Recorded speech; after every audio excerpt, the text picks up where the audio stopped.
What's up, YouTube? Welcome back to the Geppetto's Creature Shop. Today I'll be using this medicine bottle and these Final Faction figures from the Dollar Tree, well, $1.25 tree now, to make a weather bot. My thinking for this is a robot that travels around and gathers data for weather forecasts in the future. And this will also be my first bead bot. So the first thing that's got to go is the bottom of this, so it'll sit nice and flush on the ground. So just grab the Dremel here and take that piece off. And then we're going to add some feet from one of the Final Faction figures. Not exactly sure what these parts were supposed to be for, but I thought they made pretty cool looking feet. They do have these little pegs on the bottom that we got to get rid of, so we're going to go ahead and just snip those off and attach them to our little medicine bottle. That way there, these will sit nice and flush on the ground, or the floor I should say, or the ground I guess. And there we have a couple nice feet, and using this backpack piece here as a backpack piece or data collector, and I think it looks good pretty much either way you put it, but we'll be adding that later on. So I did attach the feet here, and then I'm going to go ahead and drill a couple of holes for the arms, and these are where the beads will come in. I've learned about bead botting through Bill Making Stuff. He makes a lot of great stuff and calls them bead bots because he uses beads, go figure.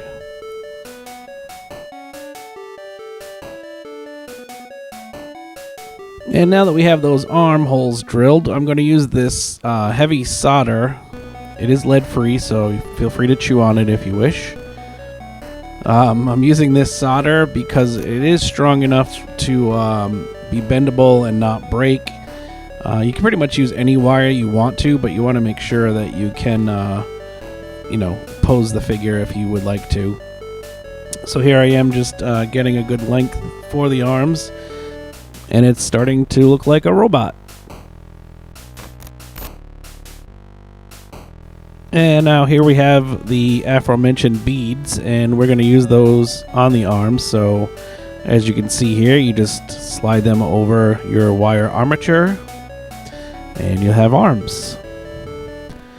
Every pair of arms should have some kind of hand, so I got these electrical connectors, and on one side I'm going to just do this loop so that it can actually hold something, and on the other side I kind of did that fork looking one that would help him get around and maneuver stuff. We also super glue the beads in place so they stay together. And now we start to attach the little greeblies, and I thought this would make a pretty cool eyeball.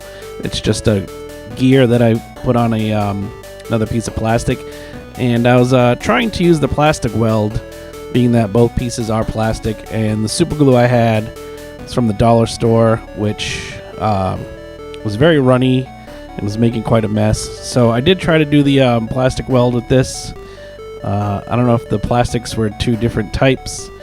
It didn't work, so I ended up having to use the super glue, as you'll see here, just to get that eyeball to stick where I wanted it.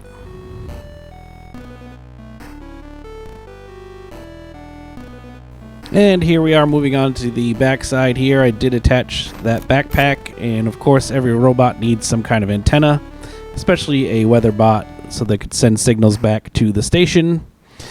And then kind of deciding what else I wanted to do. I have a big box of plastic parts here, and I thought maybe a wind turbine would be cool. So I found this little other piece I had, and I thought it would be a cool turbine as it is slotted on the top, and as the wind blows by, it can give the robot the wind speed and direction. So plan on doing that right on his head there. And you'll also see there my first attempt at making a corrugated steel looking umbrella. I ended up changing the design of that, as you'll see later on in the video. And of course, you can't have a wind turbine without some sort of sensor system to collect the data. So again, we went to the final faction pieces. I found this little, I guess it's supposed to be a gun. Found this little gun piece and cut off the top. And then flipped it around here. Grabbed the X-Acto and went ahead, made a hole, and mounted that little gun piece right there. I did put it in the vertical position here, and my thinking is to attach some wiring from the sensor to the wind turbine. That way there they can communicate with each other.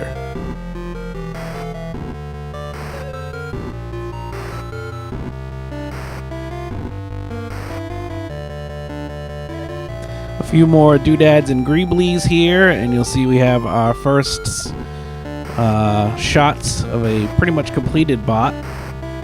Again, that's the old umbrella that I made out of some corrugated cardboard to look like steel, but I wasn't quite feeling the way it looked.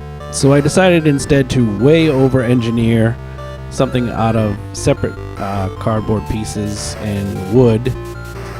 And while I like the look of this better, it didn't come out exactly how I wanted, but I did want it to look kind of junky and put together out of scraps. And I feel I achieved that. But something I'll work on in the future if I decide to make another umbrella. You'll see what I mean by over-engineering here, as I did all individual wood slats attached to the styrene pole, but it needed some kind of support underneath, and again, being that this is supposed to be kind of a junky, scrapped, put together umbrella, I think it worked, but definitely more work than it needed to be.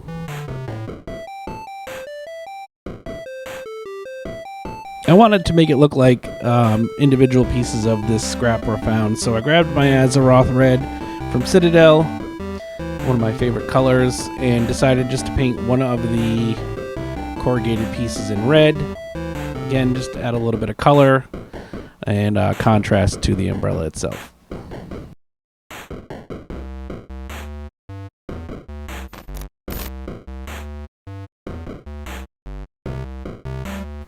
And then we come to my favorite part of any build, and that is the weathering process. And these are my usual suspects I use for weathering.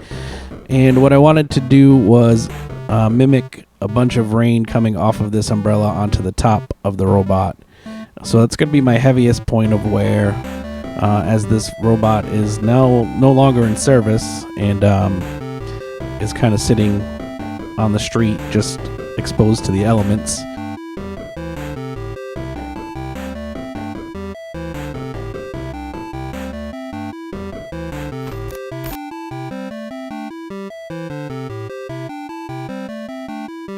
Now the back side of the umbrella also hovers over the bot itself, so again, we're going to concentrate on making a heavier weathering portion here. Kind of drips on the top and goes down the back. And anytime you see like wires or anything in the middle, those are always going to change the direction of the water or the dirty water. So what you want to do is kind of kick it over to the right, like I'm doing there, so it looks like it travels along that wire and then continues falling down. And once we had all the base rusting and weathering done, I actually just added some water to my rust colors, to truly simulate what would happen if water was running down this umbrella onto the bot. And you'll see, like I mentioned earlier, when wires and stuff get involved, you'll see the natural course that the water does take, falling down an item and being interfered by something blocking its way. And here we have another reminder of how this project started. Just an empty medicine bottle and a couple of final faction figures from the $1.25 tree. And this is how it came out. Now I do have to admit that this was a long project and I kind of lost steam on it, so that's why it does not have a base or a diorama at this point. I do plan on making a post-apocalyptic diorama for it in the future, but I did want to get this video out as it's been a while since my first videos on this channel. But here it is in all its glory. This is the WB3K, or the WeatherBot 3000. And again, my thinking is that after some world war or something, this bot's internal battery kicked the bucket and became inactive. And at some point, somebody attached an umbrella to its hand to try and salvage anything that might be usable in the future, but didn't really do a great job. As you can see, a lot of rust and everything has set in. So I hope you enjoyed this build as much as I enjoyed making it. I look forward to making more bead bots in the future. Big shout out to Bill Making Stuff for the inspiration on starting a bead bot. Until our next video, be well.